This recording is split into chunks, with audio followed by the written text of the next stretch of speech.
Second PUC second year ಅಲ್ಲಿ second PUC ನಾವು ಈ ಕ್ಲಾಸ್ ಅಂತಕ್ಕಂಥದ್ದು ಸೆಕೆಂಡ್ ಚಾಪ್ಟರ್ ಅಂದ್ರೆ ಎರಡನೇ ಅಧ್ಯಾಯ chapter second PUC second chapter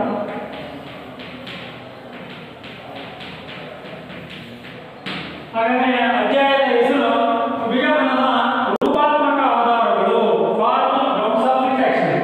ವಿಗಮನದ ರೂಪಾತ್ಮಕ ಆಧಾರಗಳು ವಿಗಮನದ ರೂಪಾತ್ಮಕ ಆಧಾರಗಳು ರೂಪಾತ್ಮಕ ಆಧಾರಗಳು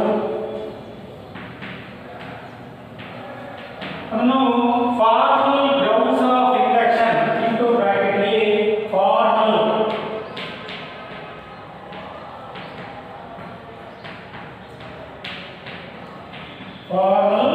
grounds of induction.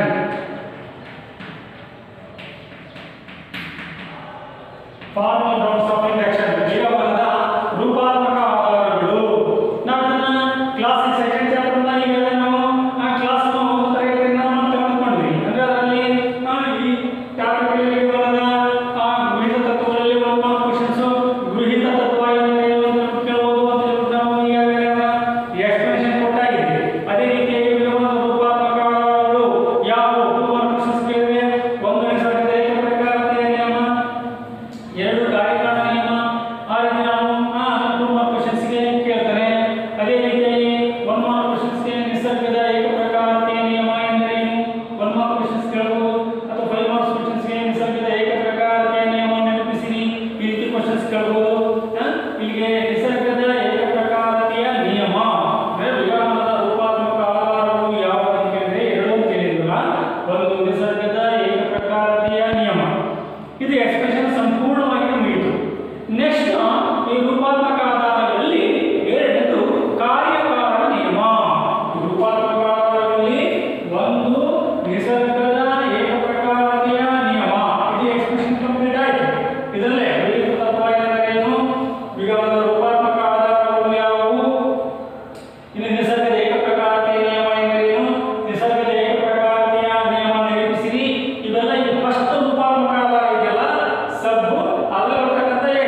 ಬಟ್ ವಿಷಯದಲ್ಲಿ ಇರಬೇಕಲ್ಲ ಅವರು ಆಸಕ್ತಿ ಇರಲ್ಲ, ಕುತೂಹಲ ಇರಲ್ಲ, ವಿಷಯದಲ್ಲಿ ಮೊದಲೇ ಇರಲ್ಲ, ಸುಮ್ಮನೆ ಬಂದು ಎದ್ದೋಗೋದು. ಬಟ್ ಒಬ್ಬ ಜಾಣ ವಿದ್ಯಾರ್ಥಿ ಅವನು ಸರಿಯಾದ ರೀತಿಯಲ್ಲಿ ಅವನು ಕ್ಲಾಸ್ ರೂಮ್ನಲ್ಲಿ ಅವನು ಮೆಲುಕಾಗ್ತಾ ಇರ್ತಾನೆ, ಸರ್ಗಳು ಹೇಳೋದನ್ನ, ಶಿಕ್ಷಕರು ಹೇಳೋದನ್ನ ವಸ್ತುಸ್ಥಿತಿಗೆ ಅನುಗುಣವಾಗಿ ಅವನು ಅರ್ಥೈಸ್ಕೊಳ್ತಾನೆ. ಯಾಕಂದ್ರೆ ಕ್ಲಾಸ್ ಮಾಡಬೇಕಾದ್ರೆ ಯಾವುದೇ ಉಪನ್ಯಾಸಕರು ಕಲಿಯುವಂತ ವಿದ್ಯಾರ್ಥಿ ಅವನಲ್ಲಿ ಏಕಾಗ್ರತೆ ಇರಬೇಕು. ಏಕಾಗ್ರತೆ ಇದ್ದಾಗ ಅಂದ್ರೆ ಏಕಾಗ್ರತೆಯನ್ನು ನಾವು ಬೈಗೂಡಿಸಬೇಕಾದ್ರೆ ಅವನಲ್ಲಿ ಅವಧಾನ ಅಂತಕ್ಕಂಥದ್ದಿರಬೇಕು, ತಾಳ್ಮೆ ಅಂತಕ್ಕಂಥದ್ದಿರಬೇಕು, ಪೇಷನ್ಸ್ ಇರಬೇಕು. ಕ್ಲಾಸ್ ರೂಮ್ನಲ್ಲಿ ಯಾವುದೇ ರೀತಿಯಾದಂಥ ಅವಘಡಗಳಿಗೆ ಅಥವಾ ಯಾವುದೇ ರೀತಿಯಾದಂಥ ಮನಸ್ಸನ್ನ ನಾವು ಬೇರೆ ಕಡೆ ಕೊಡಬಾರ್ದು. ಕ್ಲಾಸ್ ರೂಮ್ನಲ್ಲಿ ಇದ್ದಾಗ ತುಂಬಾ ಮನಸ್ಸಿನ ವೇದಿಕೆ ಅದು ತುಂಬಾ ಅನುವಾಗಿರಬೇಕು. ಯಾಕೆಂದ್ರೆ ಅವನಲ್ಲಿ ಏಕಾಗ್ರತೆ ಇರಬೇಕು, ಅವನಲ್ಲಿ ತಾಳ್ಮೆ ಅಂತಕ್ಕಂಥದ್ದು, ಪೇಷನ್ಸ್ ಅಂತಕ್ಕಂಥದ್ದು ಇರಬೇಕಾಗುತ್ತೆ. ಇದ್ದಾಗ ಆಗ ಆಸಕ್ತಿ ಅಂತಕ್ಕಂಥದ್ದು ಬರುತ್ತೆ. ಮೇಷ್ಟ್ರು ಏನ್ ಹೇಳ್ತಾರೆ, ಸರ್ ಏನ್ ಹೇಳ್ತಾರೆ, ಉಪನ್ಯಾಸಕರು ಏನ್ ಹೇಳ್ತಾರೆ ಅನ್ನುವಂತ ಅದನ್ನು ತಿಳಿಯುವಂತ ಹಂಬಲ, ಒಂದು ಕ್ಯೂರಿಯಾಸಿಟಿ ಅಂತಕ್ಕಂಥದ್ದು ಬರುತ್ತೆ. ಅದನ್ನು ಕಲಿಯಲೇಬೇಕು ಅನ್ನುವಂತ ಒಂದು ಆಸಕ್ತಿ ಬರುತ್ತೆ. ಎಲ್ಲಿ ಕುತೂಹಲ ಅಂತಕ್ಕಂಥದ್ದು ಇರುತ್ತೋ ಕ್ಯೂರಿಯಾಸಿಟಿ, ಅಲ್ಲಿ ಅದು ತಿಳಿಯುವ ಒಂದು ಹಂಬಲ ಅಂತಕ್ಕಂಥದ್ದು ಅವನಲ್ಲಿ ಇರುತ್ತೆ. ಆಸಕ್ತಿನೇ ಇರಲ್ಲ ಅಂದ್ರೆ ಕೆಲವರು ಬಿಡಿ ಕುಳಿತುಕೊಂಡ್ರೆ ಮೇಷ್ಟ್ರು ಪಾಠ ಮಾಡ್ತಾರೆ ಅನ್ನೋದು ಕೂಡ ಅವರಿಗೆ ಪರಿಜ್ಞಾನ ಇರೋದಿಲ್ಲ. ಅಂತವರು ಕ್ಲಾಸ್ ಬರುವಂಥದ್ದು ಹಾಗೆ ಬಂದ್ಬಿಟ್ಟು ಹೋಗುವಂಥದ್ದು. ಅರ್ಥಾನೆ ಒಬ್ಬ ಅತ್ಯುನ್ನತ ಶ್ರೇಣಿಯಲ್ಲಿ ಒಬ್ಬ ವಿದ್ಯಾರ್ಥಿ ತೇರ್ಗಡೆಯಾಗಿದೆ ಅಂದ್ರೆ ಅವನಲ್ಲಿ ಒಂದು ಘಟನೆಗೆ ಸಂಬಂಧಪಟ್ಟಂತ ಅಥವಾ ಯಾವುದೇ ಒಂದು ಕ್ಷೇತ್ರದ ಬಗೆಗಿನ ಜ್ಞಾನದ ಒಂದು ಅದರ ವಿವರಣೆ ಪಾರದರ್ಶಿಕೆಯನ್ನ ಅವನು ಒಳಗೊಂಡಿರ್ತಾನೆ. ಆ ವಸ್ತು ಸ್ಥಿತಿಗೆ ಅನುಗುಣವಾಗಿರುವ ಘಟನೆಯ ಒಂದು ವಿವರಣೆಯನ್ನ ಪಾರದರ್ಶಿಕೆಯ ರೂಪದಲ್ಲಿ ಅವನು ಕೊಡ್ತಾನೆ. ಯಾಕೆ ಅಂದ್ರೆ ವಸ್ತು ಸ್ಥಿತಿಗೆ ಅನುಗುಣವಾಗಿ ಅವನು ಬರೀತಾನೆ. ಯಾಕೆಂದ್ರೆ ನಾವು ನೋಡ್ತೀವಿ ಮನೆಯಲ್ಲಿ ಕ್ಲಾಸ್ ರೂಮ್ನಲ್ಲಿ ಅಲ್ಲದೆ ಕೆಲವು ಸ್ಟೂಡೆಂಟ್ಸ್ ವಿದ್ಯಾರ್ಥಿಗಳು ಮನೆಯಲ್ಲೂ ಕೂಡ ಹೋಗ್ತಾರೆ. ಮನೆಯಲ್ಲಿ ಹೋಗ್ಬೇಕಾದ್ರೆ ಅವ್ರು ಪುಸ್ತಕ ಇಟ್ಕೊಂಡ್ಬಿಟ್ಟು ಸುಮ್ಮನೆ ಅಕ್ಕಪಕ್ಕದ ಕೇಳೋ ರೀತಿಯಲ್ಲಿ ಸುಮ್ಮನೆ ಹೋಗ್ತಾ ಹೋಗ್ತಾರೆ. ಸುಮ್ಮನೆ ಜೋರಾಗಿ ಹೇಳ್ತಾ ಹೋಗುವಂಥದ್ದು. ಬಟ್ ಅವರು ವಿಷಯದಲ್ಲಿ ಇರೋದಿಲ್ಲ, ಕಣ್ಣು ನೋಡುತ್ತೆ, ಬಾಯಿ ಇರುತ್ತೆ, ಓದ್ತಾ ಹೋಗ್ತಾರೆ. ವಿಷಯ ಅಂತಕ್ಕಂಥ ಸುಮ್ಮನೆ ಯಾವ ನೋಡಲಿ ಅಂತ ತೋರಿಕೆಗೋಸ್ಕರ ಮಾಡುವಂಥದ್ದು, ಓದುವಂಥದ್ದು ಕೆಲವು ವಿದ್ಯಾರ್ಥಿಗಳ ಒಂದು ಅಭ್ಯಾಸ ಆಗಿರುತ್ತೆ.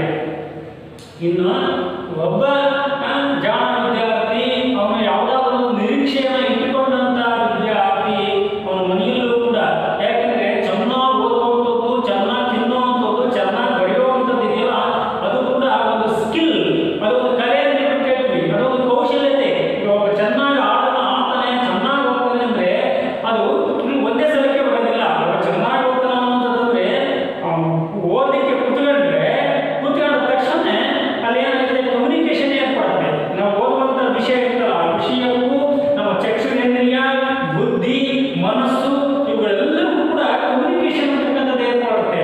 ಸಂಪರ್ಕ ಅಂತಕ್ಕಂಥದ್ದು ಏರ್ಪಡುತ್ತೆ. ತಕ್ಷಣ ನಾವೇನು ಮಾಡ್ತೀವಿ, ಮೂಮೆಂಟಿಗೆ ಬರ್ತೀವಿ. ಅಂದ್ರೆ ಆ ವಿಷಯವನ್ನ ಯಥಾವತ್ತಾಗಿ ವಸ್ತು ಸ್ಥಿತಿಗೆ ಅನುಗುಣವಾಗಿ ನಾವು ತಿಳಿತಾ ಹೋಗ್ತೀವಿ. ಯಾಕಂದ್ರೆ ಹಾಗಾದ್ರೆ ಇಲ್ಲಿ ಅಂದ್ರೆ ಮನೆಯಲ್ಲಿ ಇಟ್ಕೊಂಡಂತ ವಿದ್ಯಾರ್ಥಿ ಏನ್ ಮಾಡ್ತಾನೆ, ತುಂಬಾ ಹದವಾಗಿ ತನ್ನ ಮನಸ್ಸಿನ ವೇದಿಕೆಯನ್ನು ಇಟ್ಕೊಂಡು ಅವನು ಹೋಗ್ತಾ ಹೋಗ್ತಾನೆ. ತಕ್ಷಣ ಏನಾಗುತ್ತೆ, ಅದು ವಸ್ತು ಸ್ಥಿತಿಗೆ ಅನುಗುಣವಾಗಿ ಅವನು ತಿಳಿತಾರೆ. ಪರೀಕ್ಷೆಯಲ್ಲಿ ಅತ್ಯುನ್ನತ ಶ್ರೇಣಿಯಲ್ಲಿ ಅವನು ಪಾಸ್ ಆಗ್ತಾನೆ. ಇದು ಇಲ್ಲಿ ಏನಂತಂದ್ರೆ, ಇಲ್ಲಿ ಈ ಒಂದು ಕಾರ್ಯಕಾರಣ ಅಂದ್ರೆ ಒಂದು ನಿರ್ದಿಷ್ಟ ಕಾರಣಕ್ಕೆ ನಿರ್ದಿಷ್ಟ ಪರಿಣಾಮ ಸಂಭವಿಸುತ್ತದೆ ಅಂತಂದ್ರೆ ಇದರ ಅರ್ಥ ಚೆನ್ನಾಗಿ ಓದಿದ್ರೆ, ಚೆನ್ನಾಗಿ ಅಭ್ಯಾಸ ಮಾಡಿದ್ರೆ ಪರೀಕ್ಷೆಯಲ್ಲಿ ಅವನು ಅತ್ಯುನ್ನತ ಶ್ರೇಣಿಯಲ್ಲಿ ಅವನು ತೇರ್ಗಡೆಯನ್ನು ಹೊಂದ್ತಾನೆ, ಪಾಸ್ ಆಗ್ತಾನೆ ಅನ್ನುವಂಥದ್ದೇ. ಯಾಕಂತಾನೆ ಬೇರೆ ಮಕ್ಕಳು ಹೇಗೆ ಇರುವುದು, ಕಾಪಿ ಮಾಡುವಂಥದ್ದು ರ್ಯಾಂಕ್ ಬರ್ಲಿಕ್ಕಾಗಲ್ಲ, ಡಿಸ್ಟಿಂಕ್ಷನ್ ಬರ್ಲಿಕ್ಕಾಗಲ್ಲ, ಎಲ್ಲ ಹೆಚ್ಚು ಮಾರ್ಕ್ಸ್ ಸ್ವಲ್ಪ ಬರ್ಬೋದಷ್ಟೇ. ಬಟ್ ಏನಾಗುತ್ತೆ, ಅವನು ಬರೆಯುವಂಥ ಶೈಲಿ, ಅವನ ಒಂದು ಪತ್ರ ಆನ್ಸರ್ ಪೇಪರ್ ಇದೆಯಲ್ಲ ಅದರ ಒಂದು ಸ್ವರೂಪನೇ ಬೇರೆ ರೀತಿಯಲ್ಲಿ ಇರುತ್ತೆ. ಆ ರೀತಿಯಾಗಿ ಇಲ್ಲಿ ಏನಂತಂದ್ರೆ ಇವರು ನಿರ್ದಿಷ್ಟ ಕಾರಣಕ್ಕೆ ನಿರ್ದಿಷ್ಟ ಪರಿಣಾಮ ಸಂಭವಿಸುತ್ತದೆ. ಇದನ್ನು ನಾವು ಕಾರ್ಯಕಾರಣ ನಿಯಮ ಅಂತ ಹೇಳ್ಬಿಟ್ಟು 1 ಮಾರ್ಕ್ ಕ್ವೆಶ್ಚನ್ಸ್ ಕೇಳಿದ್ರೆ ನಾವು ಇದನ್ನ ಪರೀಕ್ಷೆಗೆ ಕೇಳಿದ್ರೆ ಬರೀಬೇಕಾಗುತ್ತೆ. ಇನ್ನು ಈ ಕಾರ್ಯಕಾರಣ ನಿಯಮ ಏನಾಯಿತು, ನಿಸರ್ಗದ ಏಕಪ್ರಕಾರತೆ ನಿಯಮ ಎಂದರೆ ಆಯಿತು. ನೆಕ್ಸ್ಟ್ ನಾವು 1 ಮಾರ್ಕ್ ಕ್ವೆಶ್ಚನ್ಸ್ ಈ ಕಾರ್ಯಕಾರಣ ನಿಯಮ ಎಂದರೆ ಅಂತ ಕೇಳಿದ್ರೆ ನಾವು 1 ಮಾರ್ಕ್ ಕ್ವೆಶ್ಚನ್ಸ್ಗೆ ಈ ರೀತಿ ಎಕ್ಸ್ಪ್ರೆಷನ್ ಏನು ಅದನ್ನ ಬರೀಬೇಕಾಗುತ್ತೆ. ನೆಕ್ಸ್ಟ್ ನಮಗೆ ವಿಗಮನದ ರೂಪಾತ್ಮಕ ಆಧಾರಗಳು ಫಾರ್ಮಲ್ ರೂಟ್ಸ್ ಆಫ್ ಇಂಡಕ್ಷನ್ ಇಲ್ಲಿಗೆ ಮುಗಿಯುತ್ತೆ. ನೆಕ್ಸ್ಟ್ ನಾವು ಇದರಲ್ಲಿ ಇದೇ ಚಾಪ್ಟರ್ ಸೇಮ್ ಚಾಪ್ಟರ್ ಎರಡನೇ ಚಾಪ್ಟರ್ ಅಲ್ಲಿ ನೆಕ್ಸ್ಟ್ ಒಂದು ಸಬ್ಹೆಡಿಂಗ್ ಬರುತ್ತೆ. ಅದು ವಿಗಮನದ ವಾಸ್ತವಿಕ ನೆಲೆಗಟ್ಟುಗಳು ಅಂತ ಹೇಳ್ಬಿಟ್ಟು ಈ ಚಾಪ್ಟರ್ ಅಲ್ಲಿ ಸೇಮ್ ಚಾಪ್ಟರ್ ಎರಡನೇ ಅಧ್ಯಾಯದಲ್ಲಿ ಮುಂದುವರೆದ ಭಾಗ ಯಾವುದು? ವಿಗಮನದ ವಾಸ್ತವಿಕ ನೆಲೆಗಟ್ಟುಗಳು. ವಿಗಮನದ ವಾಸ್ತವಿಕ ನೆಲೆಗಟ್ಟುಗಳು. ವಾಸ್ತವಿಕ ನೆಲೆಗಟ್ಟುಗಳು.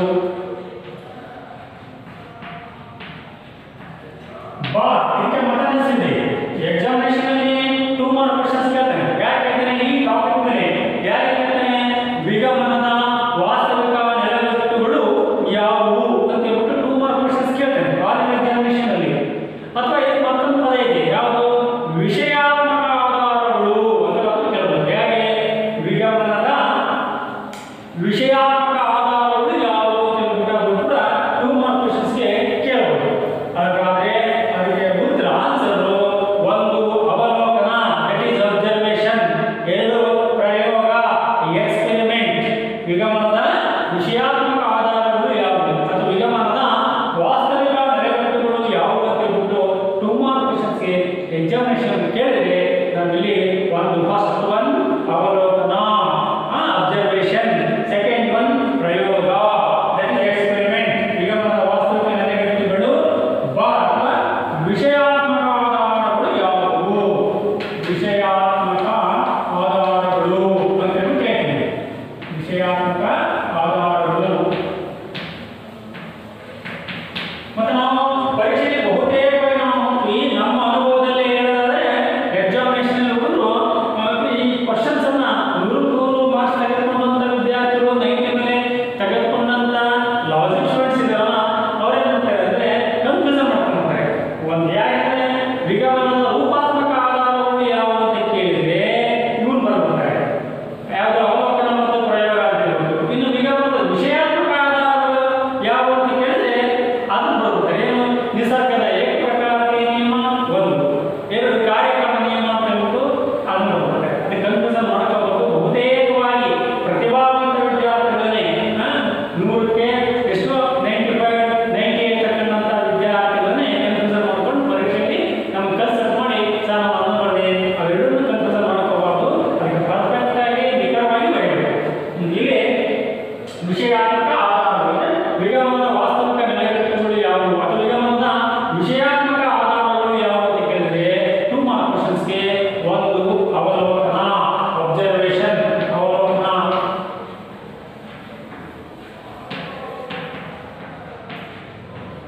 ಇಂಟು ಬ್ರಾಕೆಟ್ ಅಲ್ಲಿ ಅಬ್ಸರ್ವೇಷನ್.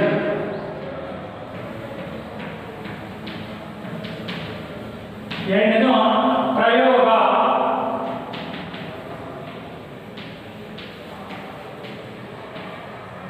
ಪ್ರಯೋಗ ದಟ್ ಈಸ್ ಎಕ್ಸ್ಪೆರಿಮೆಂಟ್.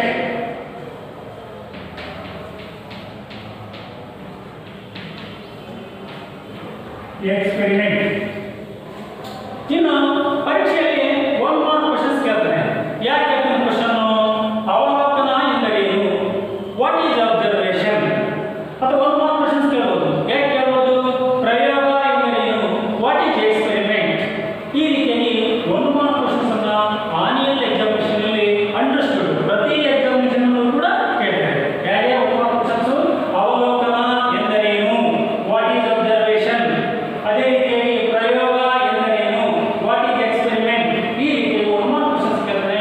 ಅದಕ್ಕೆ ನಾವು ಡೆಫಿನೇಷನ್ 1-2 ಪಾಯಿಂಟ್ಸ್ ಕೊಟ್ಬಿಟ್ಟು ಅದೇ ರೀತಿ ಇದರಲ್ಲಿ ಈ ಟಾಪಿಕ್ ಮೇಲೆ 5 ಮಾರ್ಕ್ಸ್ ಕ್ವೆಶ್ಚನ್ಸ್ ಕೂಡ ಕೇಳ್ತಾನೆ. ಯಾಕೆ ನಾವು ವಿವರಣೆಯನ್ನು ಕೊಡುವಂಥದ್ದು? ಇದು ಕೇಳೋದು 1 ಮಾರ್ಕ್ ಕ್ವೆಶ್ಚನ್ಸ್ ಅವಲೋಕನ ಎಂದರೆ ಇದರಲ್ಲಿ ಈ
ಹಾಗಾದ್ರೆ ಇದು ಒನ್ ಮಾರ್ಕ್ ಕ್ವೆಶ್ಚನ್ಸ್ ಗೆ ಕೇಳ್ತಾರೆ. ಯಾಕೆ ಕೇಳ್ತಾರೆ?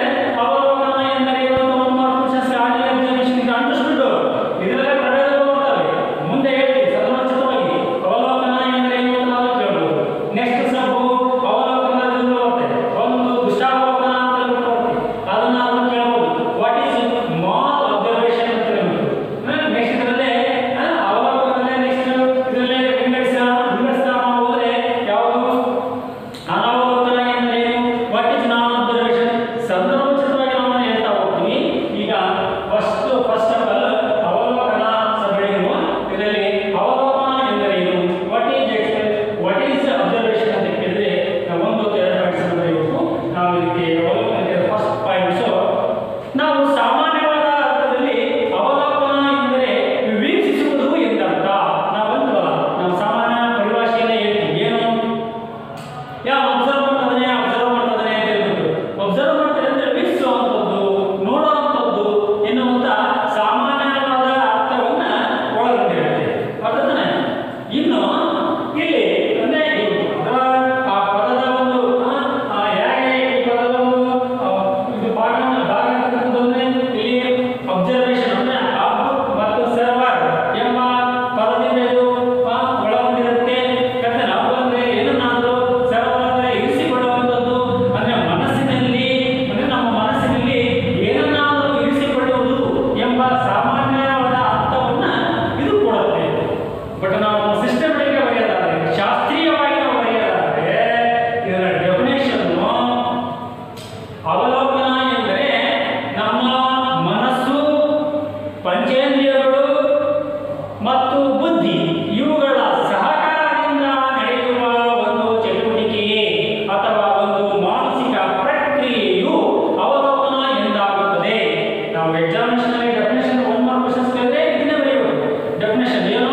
ನಮ್ಮ ಮನಸ್ಸು, ಬುದ್ಧಿ, ಪಂಚೇಂದ್ರಿಯಗಳು ಇವುಗಳ ಸಹಕಾರದಿಂದ ನಡೆಯುವ ಒಂದು ಚಟುವಟಿಕೆಯೇ ಅವಲೋಕನ ಎಂದಾಗುತ್ತದೆ.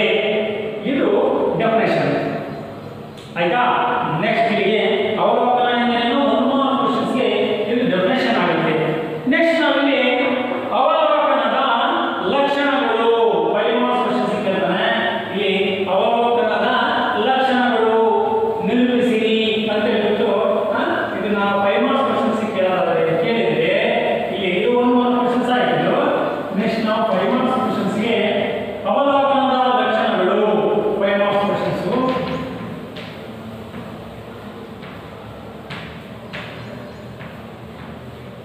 ಅವಲೋಕನದ ಲಕ್ಷಣಗಳು ನಿರೂಪಿಸಿರಿ ಅಥವಾ ವಿವರಿಸಿರಿ.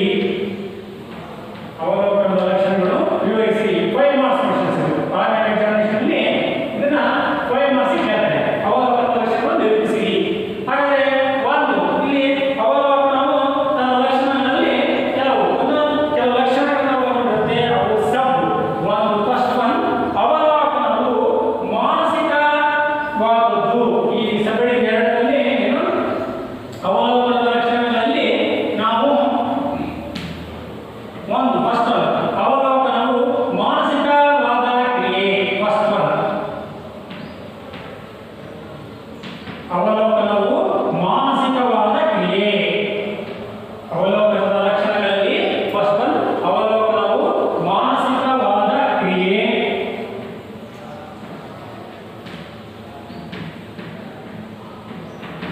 ಇನ್ನು ಸೆಕೆಂಡ್ ಒನ್ ಅವಲೋಕನವು ವೈಜ್ಞಾನಿಕವಾದದ್ದು. ಎರಡನೇ ಲಕ್ಷಣ ಅವಲೋಕನದ ಎರಡನೇ ಲಕ್ಷಣ ಅವಲೋಕನವು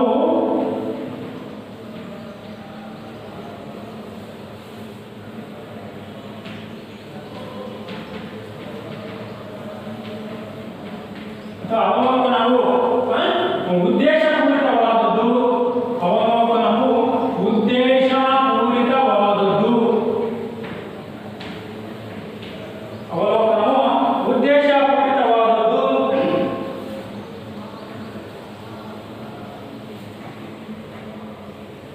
ಇನ್ನು ಮೂರನೇದು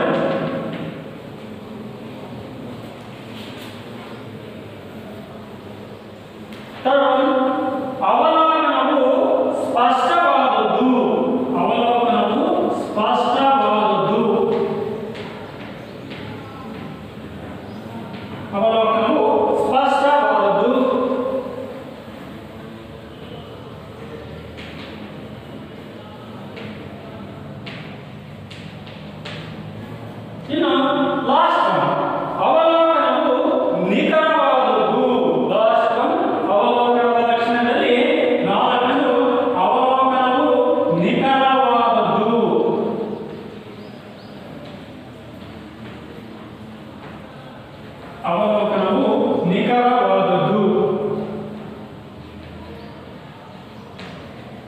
ನಿಖರವಾದುದು. ಇದನ್ನ 5 ಮಾರ್ಕ್ಸ್ ಕೇಳಿದೆ.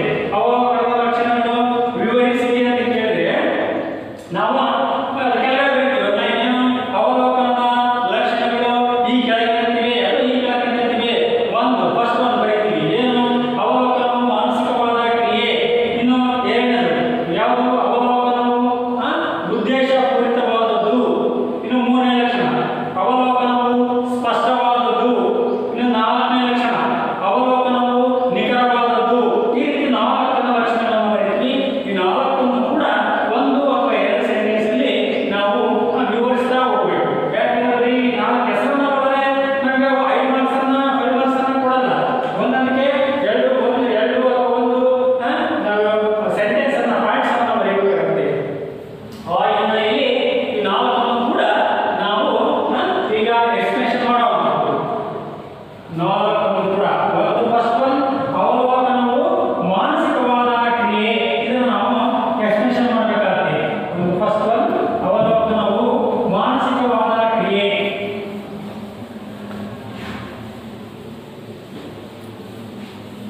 ಅವಲೋಕನ ನೆಕ್ಸ್ಟ್ ನಮಗೆ ಅವಲೋಕನದ ಲಕ್ಷಣಗಳಲ್ಲಿ ಫಸ್ಟ್ ಒನ್ ಅವಲೋಕನವು ಒಂದು ಮಾನಸಿಕ ಕ್ರಿಯೆ. ಅವಲೋಕನದ ಲಕ್ಷಣಗಳಲ್ಲಿ ಏನಿದೆ? ಒಂದು ಫಸ್ಟ್ ಒನ್ ಅವಲೋಕನವು ಮಾನಸಿಕ ಕ್ರಿಯೆ.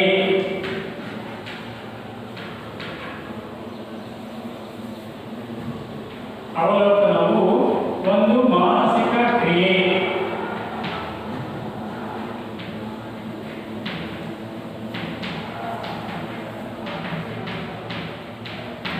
ಅವಲೋಕನವನ್ನು ಮಾನಸಿಕ ಕ್ರಿಯೆ.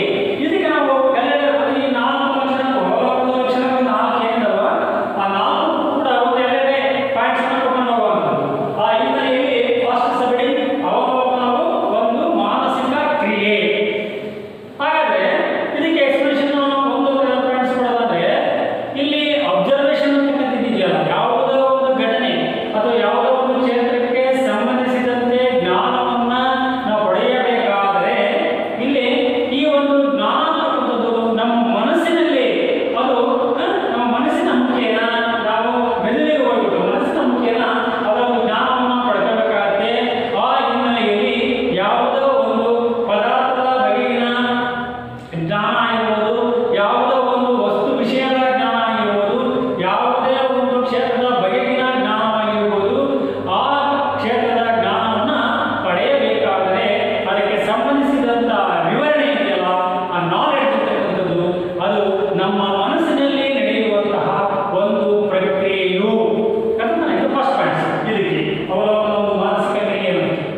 ಇದರಲ್ಲಿ ಕಂಟಿನ್ಯೂಷನ್ ಸೆಕೆಂಡ್ ಪಾಯಿಂಟ್ಸ್ ನಾವು ಹೇಳಿದರೆ ಅವಲೋಕನವು ಯಥಾರ್ಥತೆಯನ್ನ ಒಳಗೊಂಡಿರುತ್ತದೆ. ಅದು ಒಂದು ಘಟನೆಯ ಒಂದು ವಿವರಣೆಯ ಯಾವುದೋ ಒಂದು ಘಟನೆ ವಿಜ್ಞಾನಕ್ಕೆ ಸಂಬಂಧಪಟ್ಟಂತೆ ಯಾವುದೋ ಒಂದು ಘಟನೆ ಇರ್ಬೋದು, ಅದರ ಎಕ್ಸ್ಪ್ಲನೇಷನ್ ಕೊಡಬೇಕಾದ್ರೆ ಆ ಘಟನೆಗೆ ಸಂಬಂಧಿಸಿದಂತ ವಿವರಣೆ ಅದು ಯಥಾರ್ಥತೆಯನ್ನ ಒಳಗೊಂಡಿರಬೇಕಾಗುತ್ತೆ, ವಸ್ತು ಸ್ಥಿತಿಗೆ ಅನುಗುಣವಾಗಿರಬೇಕಾಗುತ್ತೆ, ಪಾರದರ್ಶಿಕೆಯನ್ನು ಒಳಗೊಂಡಿರಬೇಕಾಗುತ್ತೆ. ಇದು ಎರಡನೇ ಪಾಯಿಂಟ್. ಅವಲೋಕನವು ಮಾನಸಿಕ ಕ್ರಿಯೆ ಅನ್ನೋದಕ್ಕೆ ನಾವು ಹೇಳುವಂಥದ್ದು. ಅದನ್ನ ಯಾಕೆಂದ್ರೆ ನಾವು ನೋಡೋದಕ್ಕೂ ಇನ್ನು ನಾವು ಶಾಸ್ತ್ರೀಯವಾಗಿ ಹೇಳೋದಕ್ಕೂ ವ್ಯತ್ಯಾಸ ಇದೆ. ನೋಡೋದಾದ್ರೆ ಜಸ್ಟ್ ಲೈಕ್ ಸುಮ್ಮನೆ ನೋಡೋವಂಥದ್ದು, ಓದ್ಕೊಂಡು ಹೋಗುವಂಥದ್ದು. ಅದಾಗಲಿ ಆಗಲೇ ಇರಲಿ ಕಣ್ಣಿಂದ ಸುಮ್ಮನೆ ನೋಡ್ಕೊಂತ ಹೋದಂತಿಗೆ ಹೋಗ್ತಿರ್ತೀವಿ.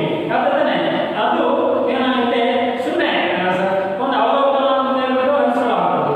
ಯಾಕಂದ್ರೆ ಇನ್ನು ಶಾಸ್ತ್ರೀಯವಾದ ಅವಲೋಕನ ಬೇಕಾದ್ರೆ ಇಲ್ಲಿ ಅದು ಯಥಾರ್ಥತೆಯನ್ನ ಒಳಗೊಂಡಿರಬೇಕಾಗುತ್ತೆ. ವಿವರಣೆಯ ಯಥಾರ್ಥತೆಯನ್ನ ಅದು ಕುರಿತಿರಬೇಕಾಗತ್ತೆ.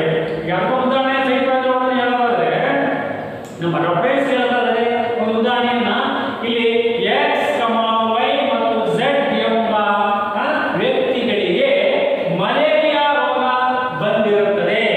ಅದು ಒಂದು ಹೇಳಿಕೆ. ಹಾಗಾದ್ರೆ ಇಲ್ಲಿ ಯಾಕಂದ್ರೆ ಇಲ್ಲಿ ಎರಡು, ಒಂದು ಕಾರಣ ಇದೆ, ಒಂದು ಪರಿಣಾಮ ಇದೆ. ಇಲ್ಲಿ ಕಾರಣ ಅಥವಾ ಘಟನೆ ಅಥವಾ ಪರಿಣಾಮ. ಕಾರಣ ಮತ್ತು ಪರಿಣಾಮ ಯಾವುದು? ಪರಿಣಾಮ ಅಥವಾ ಘಟನೆ ಅಂತಕ್ಕಂಥದ್ದು ಆ ವ್ಯಕ್ತಿಗಳಿಗೆ ಬಂದಿರತಕ್ಕಂಥ ರೋಗ ಮಲೇರಿಯಾ, ಅದು ಪರಿಣಾಮ. ಇನ್ನು ಕಾರಣ ಏನು? ಪೂರ್ವಭಾವಿಯಾಗಿ ಒಂದು ಕಾರಣ ಇರುತ್ತೆ. ಅದನ್ನೇ ಆ ಕಾರಣಕ್ಕೆ ಅನುಗುಣವಾಗಿ ಪರಿಣಾಮ ಸಂಭವಿಸುವಂಥದ್ದು. ಯಾಕೆಂದ್ರೆ ಇಲ್ಲಿ ಶೂನ್ಯದಿಂದ ಶೂನ್ಯವನ್ನಲ್ಲದೆ ಮತ್ತೆ ಕೂಡ ನಾವು ಪಡೆಯಲಿಕ್ಕೆ ಸಾಧ್ಯ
ಜ್ಞಾನ ಅವಲೋಕನವು ಸ್ಪಷ್ಟವಾದುದು.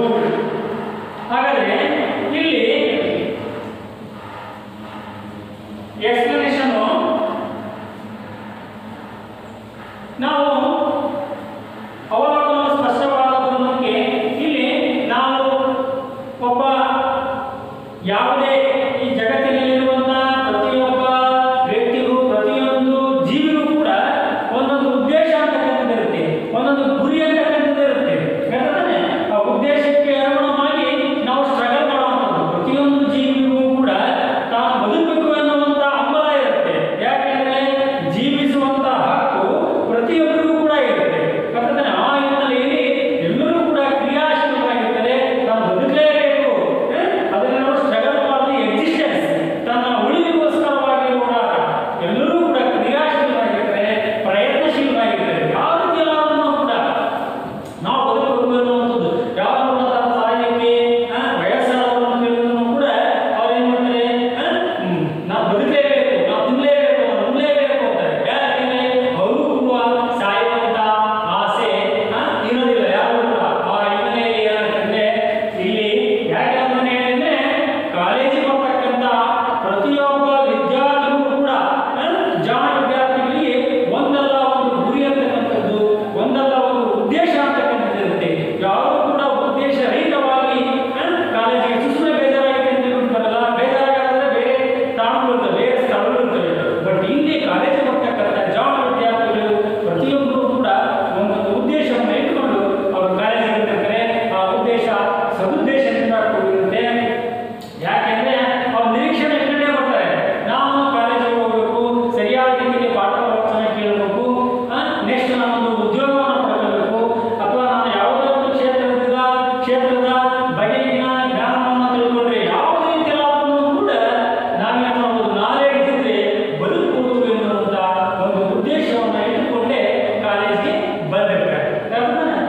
ಹಾಗಾದ್ರೆ ಇಲ್ಲಿ ಅವಲೋಕನವು ಸ್ಪಷ್ಟವಾದದ್ದು ಅಂತ ನಾವು ಯಾಕೆ ಹೇಳ್ತೀವಿ ಅಂದ್ರೆ ಇಲ್ಲಿ ಬರುವಂತಹ ವಿದ್ಯಾರ್ಥಿಗಳು ಅವರ ಉದ್ದೇಶ ಇಟ್ಕೊಂಡು ಬಂದಿರ್ತಾರೆ. ಅಂದ್ರೆ ಒಬ್ಬ ಜಾಣ ವಿದ್ಯಾರ್ಥಿ ಆದಂತ ಒಂದು ಕ್ಲಾಸ್ ರೂಮಲ್ಲಿ ಕೂತ್ಕೊಂಡ್ಬಿಟ್ಟು ಕ್ಲಾಸ್ ರೂಮಲ್ಲಿ ಸರ್ ಏನ್ ಪಾಠ ಮಾಡ್ತಾರೆ ಅನ್ನೋದನ್ನ ವಸ್ತು ಸ್ಥಿತಿಗೆ ಅನುಗುಣವಾಗಿ ಅವನು ತಿಳಿತಾ ಹೋಗ್ತಾನೆ. ಅವನಲ್ಲಿ ಹಂಬಲ ಇರುತ್ತೆ. ಅಂದ್ರೆ ಅವನಲ್ಲಿ ಮೊದಲು ಅವಲೋಕನ ಇರುತ್ತೆ, ಅವಧಾನ ತಾಳ್ಮೆ ಇರುತ್ತೆ, ನೆಕ್ಸ್ಟ್ ಏಕಾಗ್ರತೆ ಇರುತ್ತೆ, ನೆಕ್ಸ್ಟ್ ಆಸಕ್ತಿ ಇರುತ್ತೆ, ನೆಕ್ಸ್ಟ್ ತಿಳಿಲೇಬೇಕು ಎನ್ನುವಂತ ಒಂದು ಕ್ಯೂರಿಯಾಸಿಟಿ, ಕುತೂಹಲ ಅಂತ ಬರುತ್ತೆ. ಇವೆಲ್ಲ ಮನಸ್ಸಿನ ಒಂದು ಒಳ್ಳೆಯ ವೇದಿಕೆಯನ್ನು ಅವರು ರೂಢಿಸಿಕೊಂಡಿರ್ತಾರೆ. ಆಗ ಸರಿಯಾದ ರೀತಿಯಲ್ಲಿ ಪಾರದರ್ಶಿಕೆ ಅಂದ್ರೆ ಯಥಾವತ್ತಾಗಿ ಅವರು ತಿಳಿತಾನೆ. ಯಾಕಂದ್ರೆ ಇಂಥ ಒಂದು ಅವಲೋಕನ ಅಂತಕ್ಕಂಥದ್ದು ವೈಜ್ಞಾನಿಕ ಅವಲೋಕನ ಆಗುತ್ತೆ, ಶಾಸ್ತ್ರೀಯ ಅವಲೋಕನ ಆಗುತ್ತೆ. ಯಾರು ಕೂಡ ನಮಗೆ ಬೇಸರ ಆಗಿದೆ ಅಂತ ಹೇಳಿ ಯಾರು ಕೂಡ ಸುಮ್ಮನೆ ಕಾಲೇಜಿಗೆ ಬರೋದಿಲ್ಲ. ಇದು ಇಲ್ಲಿ ಅವಲೋಕನ ಸ್ಪಷ್ಟವಾದದ್ದು ಅಂದ್ರೆ ಇದು ವೈಜ್ಞಾನಿಕವಾದಂತಹ ಅವಲೋಕನ. ಯಾವತ್ತೂ ಕೂಡ ಒಂದು ಉದ್ದೇಶವನ್ನ ಇಟ್ಟುಕೊಂಡು ಒಂದು ಗುರಿಗೆ ಅನುಗುಣವಾಗಿ, ಯಾಕೆಂದ್ರೆ ಸುಮ್ಮನೆ ಬರುವಂತ ವಿದ್ಯಾರ್ಥಿಗಳು ಸೂತ್ರವಿಲ್ಲದ ಗಾಳಿಪಟ, ದಿಕ್ಕಿರಲ್ಲ, ಒಂದು ಗುರಿ ಇರಲ್ಲ, ಉದ್ದೇಶ ಇರಲ್ಲ, ಸುಮ್ಮನೆ ಬರುವಂಥದ್ದು, ಕಾಲೇಜ್ ಮಾಡ್ಕೊಳ್ಳುವಂಥದ್ದು, ಹೊರಗೆ ಹೋಗುವಂಥದ್ದು. ಬರ್ತನೆ ಅವರ ಜೀವನದಲ್ಲಿ ಒಂದು ನಿರ್ದಿಷ್ಟವಾದಂತಹ ಒಂದು ಗುರಿ ಅಂತಕ್ಕಂಥದ್ದು ಇರಲ್ಲ. ಬಟ್ ಜಾಣ ವಿದ್ಯಾರ್ಥಿಗಳಿಗೆ ಒಂದೊಂದು ಉದ್ದೇಶ ಅಂತಕ್ಕಂಥದ್ದಿರುತ್ತೆ, ಒಂದೊಂದು ಗುರಿ ಅಂತಕ್ಕಂಥದ್ದಿರುತ್ತೆ. ಅದಕ್ಕೆ ಅನುಗುಣವಾಗಿ ಅವರು ಯಾವತ್ತೂ ಕೂಡ ಅವರು ಸಮಾಜಮುಖಿಯಾಗಿ ಅವರು ಆಲೋಚಿಸ್ತಾರೆ, ಒಳ್ಳೆಯ ಚಿಂತನೆಗಳನ್ನು ಮಾಡ್ತಾ ಇರ್ತಾರೆ. ಆ ಹಿನ್ನೆಲೆಯಲ್ಲಿ ಅವಲೋಕನವು ಸ್ಪಷ್ಟವಾದದ್ದು ಯಾವುದಂದ್ರೆ ವೈಜ್ಞಾನಿಕ ಅವಲೋಕನ ಅಂತ ಹೇಳ್ತೀವಿ. ವೈಜ್ಞಾನಿಕ ಅವಲೋಕನವು ವಸ್ತು ಸ್ಥಿತಿಗೆ ಅನುಗುಣವಾಗಿರುತ್ತೆ. ವೈಜ್ಞಾನಿಕ ಅವಲೋಕನವು ಒಂದು ಉದ್ದೇಶವನ್ನು ಹೊಂದಿರುತ್ತೆ. ಯಾಕಂದ್ರೆ ಯಾವುದೇ ಒಂದು ಗೊತ್ತು ಗುರಿಯನ್ನ ಅದು ಗೊತ್ತು ಗುರಿಯನ್ನು ಇಟ್ಕೊಂಡೇ ಇಲ್ಲಿ ಅದು ಒಳಗೊಂಡಿರುತ್ತೆ. ಅಂದ್ರೆ ನಾವು ಅವಲೋಕನವು ಸ್ಪಷ್ಟವಾದದ್ದು ಅಂತ ಹೇಳ್ತೀವಿ. ನೆಕ್ಸ್ಟ್ ಅವಲೋಕನದ ಲಕ್ಷಣಗಳಲ್ಲಿ ಇನ್ನು ಮೂರನೇದು. ಅವಲೋಕನದ ಲಕ್ಷಣಗಳಲ್ಲಿ ಇನ್ನು ಮೂರನೇದು ಅವಲೋಕನವು ಸ್ಪಷ್ಟವಾದದ್ದು. ಅವಲೋಕನದ ಲಕ್ಷಣಗಳಲ್ಲಿ ನೆಕ್ಸ್ಟ್ ಒನ್ ಅವಲೋಕನವು ಸ್ಪಷ್ಟವಾದದ್ದು.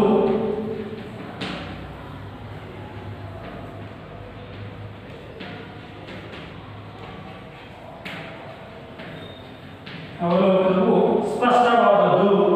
ಇದರ ಎಕ್ಸ್ಪ್ರೆಷನ್ ವಿವರಣೆಯನ್ನ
ನಿಬಂಧನೆಗಳು. ನಿಮಗೆ ಎಕ್ಸಾಮಿನೇಷನ್ ಅಲ್ಲಿ ಯಾಕೆ ಕ್ವಶನ್ಸ್ ಈ ಟಾಪಿಕ್ ನಲ್ಲಿ ಎಕ್ಸಾಮಿನೇಷನ್ ಅಲ್ಲಿ 1 ಮಾರ್ಕ್ ಕ್ವಶನ್ಸ್ ಇರ್ತವೆ. ಯಾಕೆ 3 ಕ್ವಶನ್ ಇಲ್ಲಿ ಬರ್ತವೆ, 3 ಟಾಪಿಕ್ ಬರ್ತವೆ. ಆ ಮೂರನ್ನು ಕೂಡ 1 ಮಾರ್ಕ್ ಕ್ವಶನ್ಸ್ ಗೆ ಮೂರಲ್ಲಿ ಯಾವ್ದಾದ್ರು ಒಂದನ್ನ ಕೇಳಬಹುದು. ಅವನು ಹೇಗೆ ನಾವು ಎಸೆಸ್ತೀವಿ ಆ ಮೂರು ಯಾವ್ಯಾವ ಅಂತ ಗೊತ್ತು. 5 ಮಾರ್ಕ್ಸ್ ಕ್ವಶನ್ಸ್ ಕೇಳೋದು ಕೂಡ ಜಾಯ್ಸ್ ಪ್ರಕಾರ ಅವಲೋಕನದ ನಿಬಂಧನೆಗಳು ಕೂಡ 5 ಮಾರ್ಕ್ಸ್ ಕ್ವಶನ್ಸ್ ಗೆ ಕೇಳಬಹುದು. ಹಾಗಾಗಿ ಅವಲೋಕನದ ನಿಬಂಧನೆಗಳು ಏನಿದೆಯೋ ಈ ಅವಲೋಕನದ ನಿಬಂಧನೆಗಳಲ್ಲಿ ನಾವು ಅವಲೋಕನದ ನಿಬಂಧನೆಗಳು ಜಾಯ್ಸರ ಪ್ರಕಾರ ಅವಲೋಕನದ ನಿಬಂಧನೆಗಳು 3. ಜಾಯ್ಸರ ಪ್ರಕಾರ ಅವಲೋಕನದ ನಿಬಂಧನೆಗಳು 3. ಅವಲೋಕನದ ನಿಬಂಧನೆಗಳು ಹೀಗಿವೆ. ಅವಲೋಕನದ ನಿಬಂಧನೆಗಳು ಹೀಗಿವೆ. One by one. ಒಂದು ಭೌತಿಕ ಸ್ಥಿತಿ.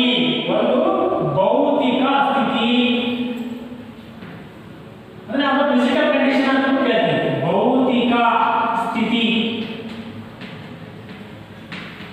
ಅದರ ಇನ್ನೊಂದು ಬ್ರಾಕೆಟಲ್ಲಿ ಫಿಸಿಕಲ್ ಕಂಡೀಷನ್.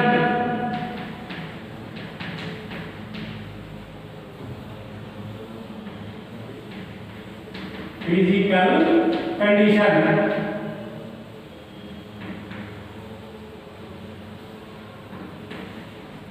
ಕಂಡೀಷನ್ ಭೌತಿಕ ಸ್ಥಿತಿ. ಇದು ಎರಡನೇದು. ಇನ್ನು ಎರಡನೇದು ಬೌದ್ಧಿಕ ಸ್ಥಿತಿ.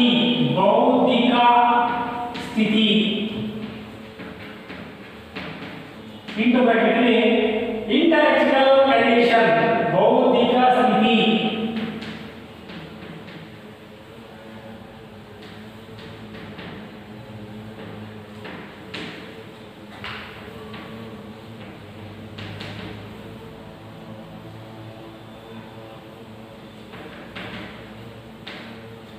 ಇನ್ನು ಲಾಸ್ಟ್ ಮೂರನೇದು. ಈ ಅವಲೋಕನದ ನಿಬಂಧನೆಗಳಲ್ಲಿ ಜಾಯ್ಸರ ಪ್ರಕಾರ 3 ಹೀಗಿವೆ. ಈಗ ಏನಿವೆ? ಫಸ್ಟ್ ಒನ್ ಭೌತಿಕ ಸ್ಥಿತಿ ಫಿಸಿಕಲ್ ಕಂಡೀಷನ್, ಸೆಕೆಂಡ್ ಒನ್ ಬೌದ್ಧಿಕ ಸ್ಥಿತಿ ಇಂಟೆಲೆಕ್ಚುಯಲ್ ಕಂಡೀಷನ್, ಲಾಸ್ಟ್ ಒನ್ ನೈತಿಕ ಸ್ಥಿತಿ. ಮೂರನೇದು ನೈತಿಕ ಸ್ಥಿತಿ.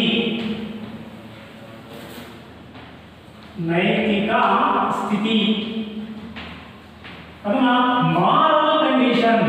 ಮಾರಲ್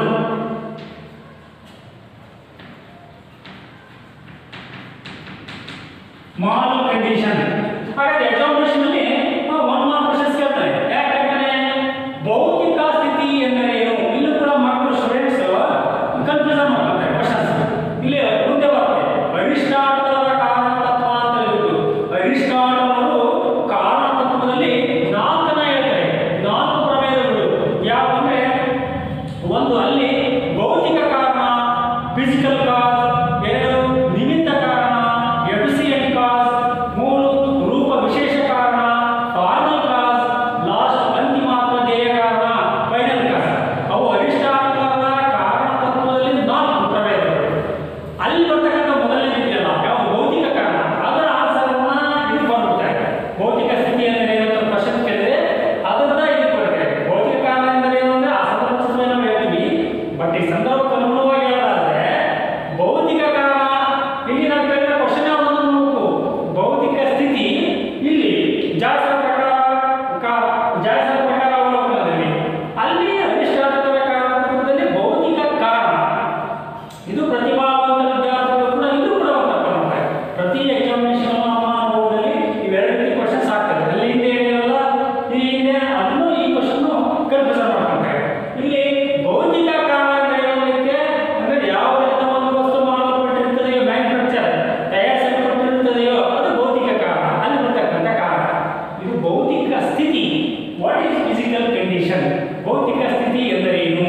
ಇಲ್ಲಿ ನಾವು ಇದಕ್ಕೆ 1 ಮಾರ್ಕ್ ಕ್ವಶನ್ಸ್ ಕೇಳಿದ್ವಿ. ಅಥವಾ ಭೌತಿಕ ಸ್ಥಿತಿ ಅಂದರೆ ಏನು, ನೈತಿಕ ಸ್ಥಿತಿ ಅಂದರೆ ಏನು ಕ್ವಶನ್ 1 ಮಾರ್ಕ್ ಕ್ವಶನ್ಸ್ ಅನ್ನು ಕೇಳಿದ್ರೆ ನಾವು ಒಂದನ್ನೇ ನಾವು ವಿವರಿಸಬೇಕಾಗುತ್ತೆ. 1 ಮಾರ್ಕ್ ಕ್ವಶನ್ಸ್ ಕೇಳಿದ್ರೆ ಅಥವಾ 5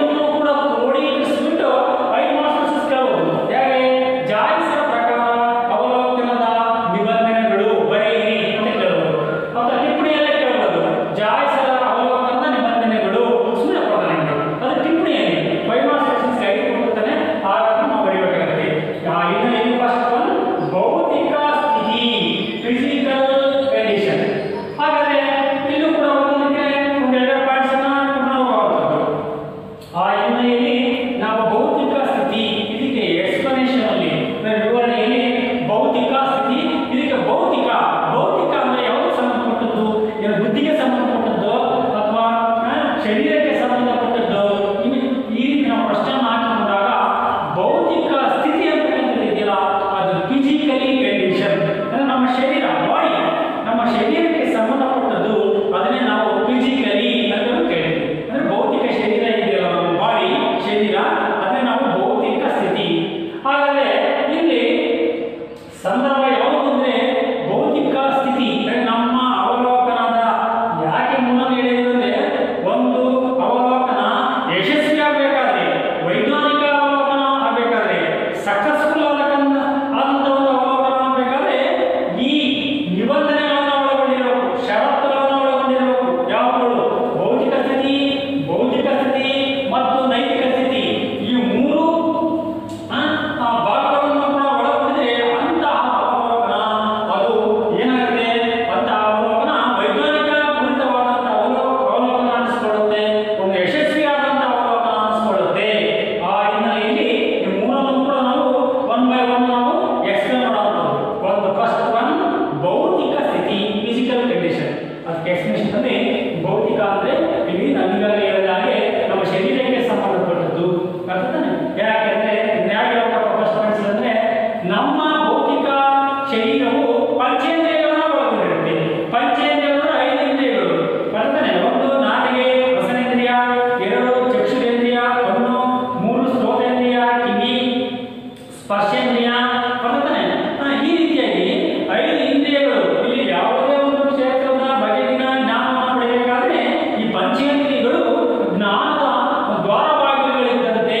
ಯಾಕಂದ್ರೆ ಯಾವುದೋ ಒಂದು ವಿಷಯವನ್ನು ತಿಳ್ಕೋಬೇಕಾದ್ರೆ ಪದಾರ್ಥದ ಬಗೆಗಿನ ಜ್ಞಾನವನ್ನು ತಿಳ್ಕೋಬೇಕಾದ್ರೆ ಅದೇನು ನೋಡಬೇಕಾಗುತ್ತೆ, ಈ ಪದಾರ್ಥ ಸೇಬುವನ್ನು ಅದರ ಸ್ಮೆಲ್ ಮೂಗು ಮುಚ್ಚಿಸಬೇಕಾಗತ್ತೆ.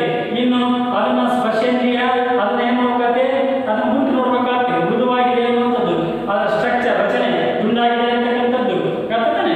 ಇವೆಲ್ಲವೂ ಕೂಡ ಯಾವುದೇ ಒಂದು ಪದಾರ್ಥದ ಬಗೆಗಿನ ಜ್ಞಾನ ಆಗಿರ್ಬೋದು, ಕ್ಷೇತ್ರದ ಬಗೆಗಿನ ಜ್ಞಾನ ಅಂದ್ರೆ ವಿಜ್ಞಾನದ ಕ್ಷೇತ್ರ ಆಗಿರ್ಬೋದು, ಸಾಹಿತ್ಯ ಲೋಕಕ್ಕೆ ಸಂಬಂಧಪಟ್ಟಂತ ಬಗೆಗಿನ ಜ್ಞಾನ ಆಗಿರ್ಬೋದು, ಅವುಗಳ ಜ್ಞಾನವನ್ನ ಯಥಾವತ್ತಾಗಿ ನಾವು ಪಡೆಯಬೇಕು ಅನ್ನೋದಾದರೆ ಇಲ್ಲಿ ಪಾರದರ್ಶಿಕೆಯನ್ನ ಪಡೆಯಬೇಕು ಅನ್ನೋದಾದರೆ ಆ ವಿಷಯದ ಕ್ಷೇತ್ರದ ಬಗೆಗಿನ ಪಾರದರ್ಶಿಕೆ ಇರಬೇಕು ಅನ್ನೋದಾದರೆ ನಮ್ಮ ಭೌತಿಕ ಶರೀರದಲ್ಲಿರ್ತಕ್ಕಂತಹ ಪಂಚೇಂದ್ರಿಯಗಳು ಕರಾರುವಕ್ಕಾಗಿರಬೇಕು, ಸಮರ್ಪಕವಾಗಿರಬೇಕು. ನಮ್ಮ ಪಂಚೇಂದ್ರಿಯಗಳಲ್ಲಿ ಯಾವುದೇ ರೀತಿಯಾದಂತಹ ನ್ಯೂನತೆಗಳಿರಬಾರದು, ದೋಷ ಅಂತಕ್ಕಂಥದ್ದಿರಬಾರದು. ಯಾಕೆಂದ್ರೆ ನಮ್ಮ ಪಂಚೇಂದ್ರಿಯಗಳಲ್ಲಿ ಮೂಲತಃ ಅವು ಸರಿಯಾದ ರೀತಿಯಲ್ಲಿ ಕಾರ್ಯನಿರ್ವಹಿಸದೆ ಹೋದರೆ, ಸಮರ್ಪಕವಾಗಿ ಕಾರ್ಯವನ್ನ ನಿರ್ವಹಿಸದೆ ಹೋದರೆ, ಸರಿಯಾದ ರೀತಿಯಲ್ಲಿ ಮೇನೇಜ್ ಮಾಡದೆ ಹೋದರೆ, ನ್ಯೂನತೆಗಳೇ ನಮ್ಮ ಪಂಚೇಂದ್ರಿಯಗಳಲ್ಲಿ ಇದ್ದಾಗ ಯಥಾರ್ಥ ಜ್ಞಾನವನ್ನು ಯಾವುದೇ ಕ್ಷೇತ್ರದ ಬಗೆಯ ಜ್ಞಾನವನ್ನ ಪಡೆಯಲಿಕ್ಕೆ ಸಾಧ್ಯವಾಗಲ್ಲ. ಯಾಕೆಂದ್ರೆ ಪಂಚೇಂದ್ರಿಯಗಳು ಕರಾರುವಕ್ಕಾಗಿರಬೇಕು, ಸರಿಯಾದ ರೀತಿಯಲ್ಲಿ ಕಾರ್ಯವನ್ನು ನಿರ್ವಹಿಸುತ್ತಿರಬೇಕು. ಯಾಕೆಂದ್ರೆ ಒಬ್ಬ ಕೂಡ ಓದು ನಾವು ಏನ್ ಮಾಡ್ತಾನೆ, ಪುಸ್ತಕ ಟೆಕ್ಸ್ಟ್ ಬುಕ್ ತಪ್ಪೇ ಓದ್ತಾನೆ. ಯಾಕೆ ಪಂಚೇಂದ್ರಿಯಗಳಲ್ಲಿ ದೋಷ ಇರುತ್ತೆ. ಎಸ್ಪೆಷಲಿ ಯಾವುದರಲ್ಲಿ ಓದಲಿಕ್ಕೆ ನಮಗೆ ಸಹಾಯ ಆಗ್ತಕ್ಕಂಥದ್ದು ಚಕ್ಷುರೇಂದ್ರಿಯ, ಕಣ್ಣು ಸರಿಯಾದ ರೀತಿಯಲ್ಲಿ ನೋಡದೆ ಹೋದರೆ ತಪ್ಪನ್ನು ನಾವು ಓದ್ತೀವಿ. ಅದನ್ನು ಹಾಗೆ ಯಥಾರ್ಥ ಜ್ಞಾನವನ್ನು ಪಡೆಯಲಿಕ್ಕೆ ಸಾಧ್ಯ ಆಗೋದಿಲ್ಲ, ಅಸ್ಪಷ್ಟ ಜ್ಞಾನ ಆಗುತ್ತೆ, ಅಲ್ಲಿ ಅಸಮರ್ಪಕವಾದಂತಹ ಅಸಮಂಜಸವಾದಂತಹ ಜ್ಞಾನ ಆಗುತ್ತೆ. ಇಲ್ಲಿ ಆ ಹಿನ್ನೆಲೆಯಲ್ಲಿ ನಮ್ಮ ಅವಲೋಕನ ಅಂತಕ್ಕಂಥದ್ದು ಅಬ್ಸರ್ವೇಷನ್, ಯಾವುದೇ ಕ್ಷೇತ್ರದ ಬಗೆಗಿನ ಜ್ಞಾನವನ್ನು ಪಡೆಯಲಿಕ್ಕೆ ನಾವು ಮುಂದಾದರೆ ಪ್ರಯತ್ನಶೀಲರಾದರೆ ಅಲ್ಲಿ ಪಂಚೇಂದ್ರಿಯಗಳು ಸಮರ್ಪಕವಾಗಿ ಕಾರ್ಯವನ್ನು ನಿರ್ವಹಿಸಬೇಕು. ಅದನ್ನು ಅಥವಾ ನಮ್ಮ ಸ್ಪರ್ಶೇಂದ್ರಿಯ ಸರಿಯಾದ ರೀತಿಯಲ್ಲಿ ಸ್ಪರ್ಶೇಂದ್ರಿಯ ಜ್ಞಾನವನ್ನು ಒಳಗೊಂಡಿಲ್ಲ ಅಂದರೆ ಏನಿದ್ರು ಕೂಡ ಆ ಸ್ಪರ್ಶದ ಅರಿವು ನಮ್ಗೆ ಆಗಲ್ಲ. ಯಾಕೆಂದ್ರೆ ಸರಿಯಾದ ರೀತಿಯಲ್ಲಿ ಕೆಲಸ ಮಾಡಲ್ಲ, ನಿಮ್ಗೆ ಸರಿಯಾದ ರೀತಿಯಲ್ಲಿ ಕಿವಿ ಕೇಳಲ್ಲ ಅಂತಂದ್ರೆ ಅದನ್ನ ಕೆಪ್ಪನ್ನು ನೋಡ್ತೀವಿ ನಾವು. ಹತ್ತಾರು ಸಲ ಹೋಗಿದ್ರು ಕೂಡ ಮನೆಯ ಮುಂದಿರ್ತಕ್ಕಂಥ ಮನೆಗಳ ಕೇಳಿದ್ರು ಕೂಡ ಹೋಗಲ್ಲ, ಕಿವಿ ಯಾಕೆ ಸರಿಯಾದ ರೀತಿಯಲ್ಲಿ ಕಾರ್ಯವನ್ನು ನಿರ್ವಹಿಸ್ತಾರೆ. ಅದೇ ರೀತಿಯಲ್ಲಿ ಕ್ಲಾಸ್ ರೂಮಲ್ಲಿ ಶಿಕ್ಷಕರು ಉಪನ್ಯಾಸಕರು ಪಾಠ ಮಾಡಬೇಕಾದ್ರೆ ಇಲ್ಲಿ ಕಿವಿ ಸರಿಯಾಗಿ ಚೋದೇಂದ್ರಿಯ ಸರಿಯಾದ ರೀತಿಯಲ್ಲಿ ಕಾರ್ಯವನ್ನು ನಿರ್ವಹಿಸ್ತಿರುವುದೇ ನಾವು ಹೇಳಿದ್ದೆ ಒಂದು ಅವನು ಕೇಳೋದು ಒಂದು ಮತ್ತೆ ಅರ್ಥನೇ ಅವ್ರು ತಿಳಿಯೋದೇ ಇಲ್ಲ. ಈಗ ಬಿಡ್ರಿ ಟೆಕ್ನಾಲಜಿ ಇದೆ, ಕೇಳುವಂಥ ಮಿಷನ್ಸ್ ಇರ್ತವೆ, ಇಟ್ಕೊಳ್ತಾರೆ. ಬಟ್ ಸಹಜವಾದಂತಹ ಜ್ಞಾನ ಅಂದ್ರೆ ಈ ನಮ್ಮ ಕಿವಿಯಲ್ಲಿ ಇರೋ ದೋಷ ಇದೆ. ಈ ರೀತಿಯಾಗಿ ಇದು ಅಂದ್ರೆ ಒಂದು ವೈಜ್ಞಾನಿಕವಾದಂತಹ ಅವಲೋಕನ ಆಗಬೇಕು ಅನ್ನೋದಾದ್ರೆ ನಮ್ಮ ಪಂಚೇಂದ್ರಿಯಗಳು ಕರಾರುವಕ್ಕಾಗಿ ಸಮರ್ಪಕವಾಗಿ ಕಾರ್ಯವನ್ನು ನಿರ್ವಹಿಸಿದಾಗ ಅಂತ ಅವಲೋಕನ ಅಂತಕ್ಕಂಥದ್ದು ಸಮರ್ಪಕವಾದಂತಹ ಯಶಸ್ವೀಕರವಾದಂತಹ ಅವಲೋಕನ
नहीं